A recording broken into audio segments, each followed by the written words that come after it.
And now to Eddie Abruzza and two members of the Illinois congressional delegation. Eddie. Phil, the health care law may be a done deal, at least for now, but the partisan rancor it created could very well linger for quite a while. Republicans have vowed to repeal it, while Democrats are savoring it as a major victory. It will no doubt remain a hot-button issue in the upcoming midterm elections, and it's created a political divide in Washington that raises the question about whether any kind of bipartisanship can be expected on other big issues, from immigration to financial regulation reform. Well, joining us tonight to give us their thoughts are Congressman Aaron Schock, a Republican from Peoria who represents Illinois' 18th congressional district, and Congressman Bobby Rush, a Democrat who represents the state's 1st district, which includes much of Chicago's South Side. Gentlemen, welcome to Chicago tonight, and Congressman Schock, thank you for coming for your first visit. But Congressman Rush, I'm going to begin with you as the senior member of this panel, and I mean that with total respect. You've been in Washington now for 17 years. How would you describe the atmosphere there at this point compared to the previous 17 years you've experienced it? Well, I think that I am surprised, shocked at the attitude, because this attitude don't reflect what's best for America. It's an attitude of strong partisanship. It's an attitude that is saying, okay, no matter what is good for America, the Republicans have put themselves in a position where they're the party of not only no, but in some respects, hell no. And primarily, this is because of the presidency of Barack Obama. It makes sense.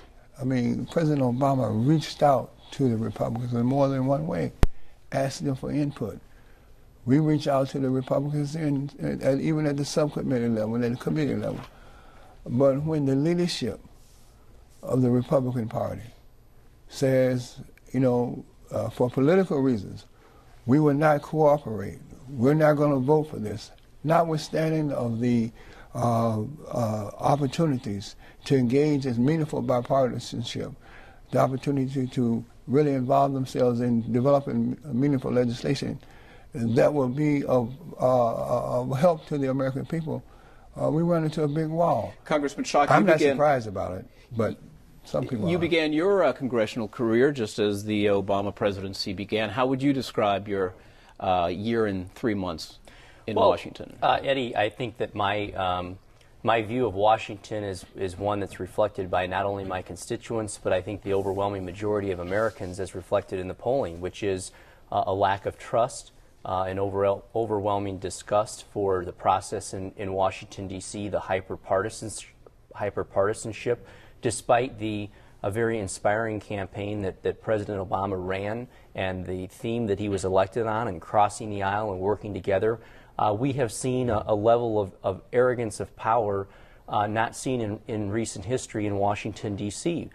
Despite all of the talk and the rhetoric about being bipartisanship, I can honestly tell you the rhetoric does not match the reality. I come from a state of Illinois. I come from a district in the center part of the state that demands people work together. My predecessor is in the President's cabinet. My predecessor before that, Bob Michael, was the minority leader and worked with Democrats. You're talking about Secretary of Transportation Ray LaHood as your predecessor. And more importantly, a little over a year ago, I wasn't in Congress. I was in the state legislature here in Illinois, and I passed 23 bills in my first term, more than any other Democrat or Republican freshman in Springfield. The reason I tell you that is for context, because people say, well, are Republican members genuinely interested in being bipartisan? Are people really willing to compromise and move to the center? And I will tell you, in the state legislature in Illinois, with a Democratic House, Senate, and governor, I wouldn't have gotten anything done had I not been willing to move to the center and moderate my positions. That has not been the case in Washington, D.C., and I have to tell you, since I've been there, I've not had the opportunity to truly negotiate with the majority. Congressman Rush, is there an arrogance of power? I've got to say this. Okay, he spoke of the fact that LaHood now is the Secretary of Transportation. Well, isn't that a clear example of the president reaching out? He got put a Republican, and in his cabinet, not just one Republican, but I think he's got another Republican in his cabinet. I have been there under George Bush, or both terms under George Bush. Never before has any president invited the entire leadership and also the entire caucus of the opposing party to the White House to sit down and try to deliberate and discuss the differences in order to reach a common thread, a common accord. They did that, but yet, when they walked out of the White House, out of the Oval Office, they declared, no, we're still not going to, no matter what the president do, we're still not going to support, and we're still not going to do what's best for the American people. We still want him to meet his Waterloo. Now, Aaron is a great guy. I mean, we get along quite well together. There's no personal differences here. But when the leadership tell the Aaron's Schocks of their party how high to jump, you know, I'm disappointed because they're really responsible. How high, boss? Well, let's start talking some specifics because we don't have that much time. Congressman Schock, let's talk about the health care bill first of all. Are you among those who are in favor of repealing it and will be campaigning to do so? I have said from the day I arrived in Congress and while I campaigned that I believe we need to reform our health care system. I believe that the majority of my conference, as well as the majority of American people, want health care reform. They did not support this bill. The overwhelming majority of the country did not support this bill. And obviously, every single Republican opposed the final version of this bill. With all due respect to my friend, Mr. Rush, the fact of the matter is our leadership did not have to tell folks like myself or others what to do. We were able to listen to our constituents who told us overwhelmingly to oppose it. And do you favor repealing it at this point? The only thing bipartisan about the health care bill was the opposition to it.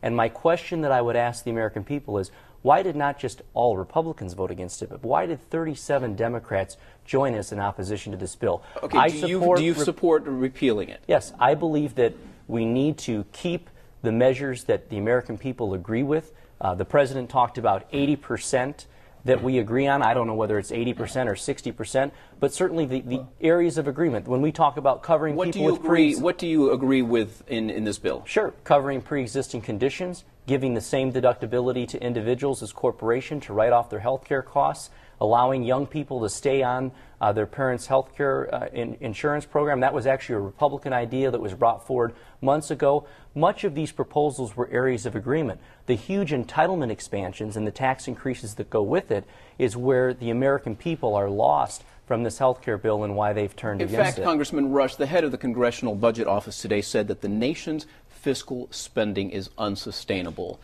and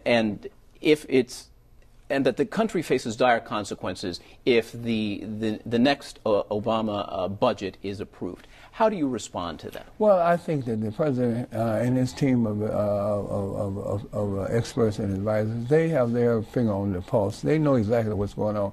I think that the CBO was speaking in the short term, unless other things happen. And I'm sure that they are going to enact proper protections so that we will be able to, the economy will continue to rebound as it's already doing. Well, they weren't just speaking in the short term. They were saying that the national debt will triple by 2020 if the 2011 budget is approved as is. I think that we haven't approved the budget as of yet, but I think that there will be protections.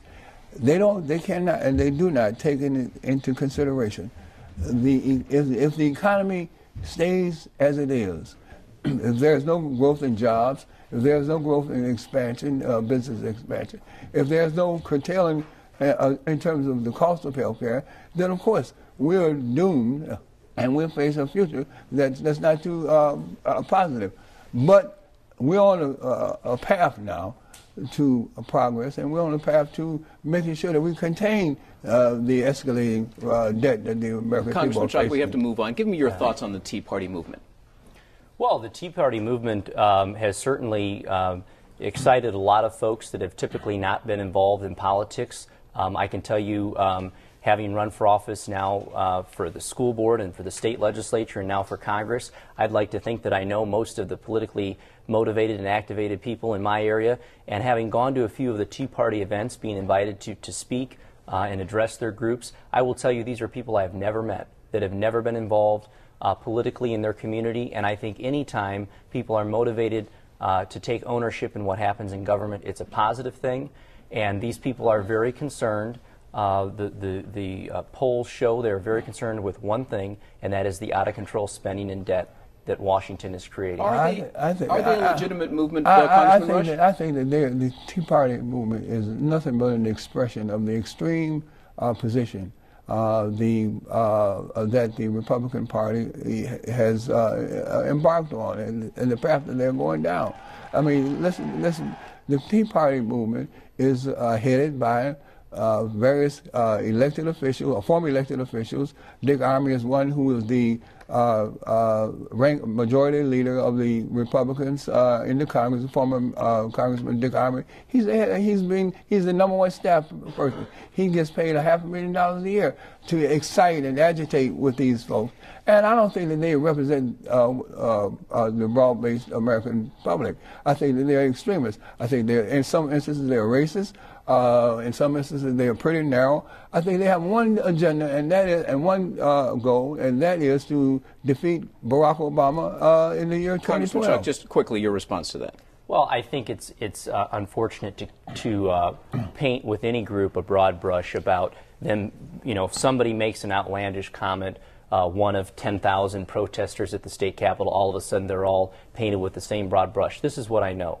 These people are not being organized by anyone. They're not being paid by anyone. They're coming with all due respect, I don't know how you can say that a rally organized by SEIU and Acorn, where they pay their people to show up, they give them all the same T-shirts and signs, is a grassroots movement, yet a group that's organized by a Tea Party association, where the folks that come on their own free will. Well, we need to wrap up quickly. I need to ask you about. It's the head of the Tea Party. Dick Armey. I need to ask you about what, if anything else, will be accomplished this year. Senator McCain has already famously thrown down the gauntlet, saying there will be no further cooperation after the passage of the health care bill. Is there going to be any cooperation? Is anything going to get done for the rest of the year? Well, I think to the degree that the President and the majority in Congress get back to where the American people are, which is the economy. You know, Eddie, I've been home for almost 2 weeks now from our break. There's one issue people are concerned with. It's jobs. It's the economy. And the President and the Congress has taken its eye off the ball for the greater part of a year. It's why we've had nearly double digits unemployment since the President was sworn in. Congressman Rush, I need to get you in on this while we're running out of time. Well, I tell you, I don't believe, I'm sorely disappointed. You know, and I have Republican friends, including the guy that's sitting right here, and I am disappointed that their political ambitions, political desires, and political agenda has completely put them into an extreme position. Do you believe there's going to be any cooperation? I would be surprised, just like I was surprised that they've taken the posture that they're taking. I think that President Obama has certainly shown that he's the right leader for the right times, and that America is now on the right path. And gentlemen, I wish we had a lot more time, because obviously the debate is going to continue. My thanks to Congressman Aaron Schock and Bobby Rush, and we welcome your thoughts on what the Congressman had to say tonight. You can post your comments on our discussion boards at WTTW.com/Chicago Tonight. And Chicago Tonight continues in a moment, so stay with us.